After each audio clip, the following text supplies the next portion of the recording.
नमस्कार दोस्तों, मैं एक बार फिर से एक्सीलेंस करियर पॉइंट में आप सभी का स्वागत करता हूं। इसके पिछले वीडियो में 1919 के भारत शासन अधिनियम के बारे में हम लोग जानकारी प्राप्त कर चुके हैं। आज उसी से रिलेटेड है साइमन कमीशन। जैसे साइमन कमीशन का गठन 1927 ईस्वी में हुआ था और साइमन कमीशन का गठन इसलिए हुआ था कि 1919 के अधिनियम को समीक्षा प्राप्त जांच करने के लिए हुआ था। आगे ये भारत में 1928 ईस्वी में आता है और यह अपनी रिपोर्ट को 1930 ईस्वी में प्रस्तुत करता है। जैसे साइमन कमीशन को श्वेत कमीशन या व्हाइट कमीशन भी कहा जाता है। इसमें कुल 7 सदस्य थे। इसमें जैसे 7 अंग्रेज सदस्य थे, अंग्रेज थे और 4 कंजर्वेटिव पार्टी के थे। जैसे का अपना रिपोर्ट को 1930 में प्रस्तुत करता है और आगे चल के इसी रिपोर्ट के सिफारिश पर कमीशन के ही रिपोर्ट के आधार पर ही 3 गोलमेज सम्मेलन बुलाने का निर्णय लिया जाता है, जो कि 1930, 31, 32 में लंदन में बुलाया जाता है। और तीसरे गोलमेज सम्मेलन में एक श्वेत पत्र को जारी किया जाता है और उसी श्वेत पत्र के आधार पर 1935 के भारत शासन अधिनियम पारित किया जाता है और उसी भारत शासन अधिनियम में साइमन कमीशन के रिपोर्ट को स्वीकार किया जाता है।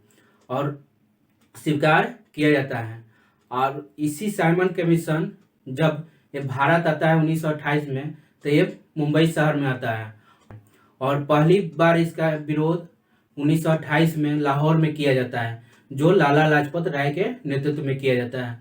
और को हम शुरू करते हैं। ये साइमन कमीशन 1919 के अधिनियम को समीक्षा करने के लिए भारत आता है और इसे श्वेत कमीशन या व्हाइट कमीशन भी कहा जाता है। इसका अध्यक्ष सर जॉन साइमन था। इसमें कुल 7 सदस्य थे और 7 सदस्य में सभी के सभी अंग्रेज सदस्य थे। इसका गठन पूछता है, अगर डेट पूछता है तो 8 नवंबर 1927 ईस्वी को इसका गठन होता है और बम्बई 3 फरवरी 1928 ईस्वी को आता है। आगे अपनी रिपोर्ट को 27 मई 1930 ईस्वी को प्रस्तुत करता है। किसका रिपोर्ट? तो 1919 के अधिनियम के रिपोर्ट को 27 मई 1930 ईस्वी को प्रस्तुत करता है। और उस समय भारत का वायसराय लॉर्ड इरविन था। और लॉर्ड इरविन के ही सुझाव पर साइमन कमीशन से भारतीय क्रांतिकारी नेताओं को अलग रखा गया था। ये पूछता है कि किसके सुझाव पर भारतीयों को शामिल नहीं किया गया था, तो लॉर्ड इरविन के सुझाव पर। आगे इसका विरोध करने का निर्णय 1927 के कांग्रेस के मद्रास अधिवेशन में लिया जाता है। इसका अध्यक्ष एम.एन. अंसारी थे और इसी के अध्यक्षता में साइमन कमीशन का पूर्ण रूप से बहिष्कार का निर्णय लिया जाता है। और साइमन कमीशन का पहली बार विरोध पूछता है कि अगर साइमन कमीशन का पहली बार विरोध कहाँ किया गया था, तो लाहौर में। किसके नेतृत्व में? तो लाला लाजपत राय के नेतृत्व में किया जाता है। लाला लाजपत राय के नेतृत्व में साइमन कमीशन का विरोध किया गया था। और लखनऊ में गोविंद बल्लभ पंत और जवाहरलाल नेहरू के नेतृत्व में साइमन कमीशन का विरोध किया गया था। गोविंद बल्लभ पंत के नेतृत्व में और जवाहरलाल नेहरू के नेतृत्व में कहाँ किया जाता है, तो लखनऊ में। और 7 सदस्य में कौन कौन शामिल थे, आइए उसको देखते हैं। साइमन कमीशन में 7 सदस्य इस प्रकार थे। सर जॉन साइमन थे। ये किस पार्टी के सदस्य थे? तो लिबरल पार्टी के सदस्य थे। कैलिमेंट एटली थे, ये भी लेबर पार्टी के सदस्य थे। तीसरा थे बर्नो हार्ट सॉन, ये लेबर पार्टी के सदस्य थे। मिस्टर बाथम, ये कंजर्वेटिव पार्टी के सदस्य थे। मिस्टर बाथम एक कंजर्वेटिव पार्टी के सदस्य थे। स्टेट कोना एक कंजर्वेटिव पार्टी के सदस्य थे। लेन फॉक्स एक कंजर्वेटिव पार्टी के सदस्य थे। कैडेगन एक कंजर्वेटिव पार्टी के सदस्य थे। तो इस क्वेश्चन ऐसे बनता है, अगर पूछता है क्वेश्चन कि साइमन कमीशन का गठन किस अधिनियम के समीक्षा के लिए किया गया था, तो 1919 के अधिनियम के समीक्षा करने के लिए किया गया था। और पूछता है, यहाँ पर भी पूछ सकता है, बनता है क्वेश्चन कि साइमन कमीशन भारत में पहली बार कहाँ आया था, तो मुंबई में आया था। और इसका पहली बार विरोध कहाँ से शुरू किया गया था, तो लाहौर में। किसके नेतृत्व में, तो लाला लाजपत राय के नेतृत्व में किया गया था। लाला लाजपत राय के नेतृत्व में किया गया था। इसी के रिपोर्ट अपना रिपोर्ट 1930 में प्रस्तुत करता है। इसका रिपोर्ट 1935 के अधिनियम में स्वीकार किया जाता है।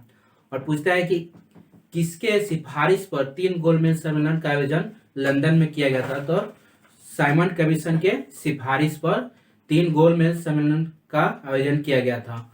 और किस गोलमेज सम्मेलन में श्वेत पत्र को जारी किया गया था, तो तीसरे गोलमेज सम्मेलन में श्वेत पत्र को जारी किया गया था। और उसी श्वेत पत्र के आधार पर 1935 के अधिनियम को पारित किया जाता है। तो इसका रिपोर्ट 27 मई 1930 ईस्वी को प्रस्तुत होता है। और इसका पहला विरोध लाहौर में लाला लाजपत राय के नेतृत्व में किया जाता है। उस समय साइमन कमीशन गठन के समय भारत का वायसराय कौन था, तो लॉर्ड इरविन था। और किसके समीक्षा के लिए आया था, तो 1919 के अधिनियम के समीक्षा के लिए आया था। और इसमें 7 सदस्य थे, सातों के सातों अंग्रेज सदस्य थे, सभी अंग्रेज सदस्य थे। और पार्टी पूछता है कि लेबर पार्टी के कितने सदस्य शामिल थे, तो 2। लिबरल पार्टी के एकमात्र सर जॉन साइमन था। और सर जॉन साइमन कमीशन का अध्यक्ष था। और 4 कंजर्वेटिव पार्टी के सदस्य थे। तो मिस्टर बाथम और स्टेट कोना और लेन फॉक्स और कैडेगन, ये सभी 4 सदस्य कंजर्वेटिव पार्टी के सदस्य थे। और कैलिमेंट एटली और बर्नोहार्ड शॉन ये लेबर पार्टी के सदस्य थे। और सर जॉन साइमन ये लिबरल पार्टी के सदस्य थे। साइमन कमीशन अपनी रिपोर्ट में प्रमुख सिफारिशें किया था, जो इस प्रकार था। द्वैत प्रांत में द्वैत शासन को समाप्त कर केंद्र में द्वैत शासन को लागू करना। दूसरा है कि प्रांतों को स्वायत्तता देना और भारतीयों को मताधिकार का विस्तार करना। तीसरा आपका भारतीयों के मताधिकार का विस्तार करना। चौथा आपका है भारतीय विधानमंडल का विस्तार करना।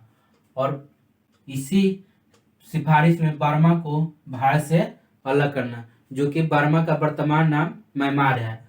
और 1935 के अधिनियम द्वारा बर्मा को भारत से अलग कर दिया गया। 1935 के अधिनियम द्वारा बर्मा को भारत से अलग कर दिया गया। अब बर्मा का वर्तमान नाम म्यांमार है। और उड़ीसा को एक अलग प्रांत बनाना और सेना का भारतीयकरण करना। जैसे उड़ीसा को बिहार से 1936 में अलग कर दिया गया था। और सेना का भारतीयकरण करना और मुसलमानों को विशेष प्रतिनिधित्व करना और केंद्रीय विधानमंडल का पुनर्गठन करना। तो यहाँ क्वेश्चन पूछता है कि किस अधिनियम द्वारा प्रांत में द्वैत शासन को लागू किया गया था, तो 1919 के अधिनियम द्वारा। लेकिन यहीं पर पूछा है कि इसकी सिफारिश समाप्त करने के किस आयोग में किया गया था, तो साइमन कमीशन में किया गया था। लेकिन पूछा है कि प्रांतों में द्वैत शासन को समाप्त कर 1935 के अधिनियम द्वारा केंद्र में लागू कर दिया गया। और पूछा है कि यहाँ पर कि बर्मा को भारत से अलग करने की सिफारिश किस आयोग में किया गया था, साइमन कमीशन के सिफारिश में किया गया था। यहाँ क्वेश्चन पूछता है कि बर्मा को भारत से किस अधिनियम द्वारा अलग कर दिया गया? तो 1935 के अधिनियम द्वारा, 1935 के अधिनियम द्वारा। और उड़ीसा को अलग एक प्रांत बनाने का निर्णय किस सिफारिश में किया गया था? तो साइमन कमीशन के रिपोर्ट के में सिफारिश किया गया था। और उड़ीसा को बिहार से 1936 ईस्वी में अलग कर दिया गया। मुसलमानों को विशेष प्रतिनिधित्व करना और केंद्रीय विधानमंडल का पूर्ण गठन करना। अगर वीडियो अच्छा लगा हो तो चैनल को सब्सक्राइब करें और अधिक से अधिक वीडियो को शेयर करें और बेल आइकन को जरूर दबाएं और कमेंट करके जरूर बताएं।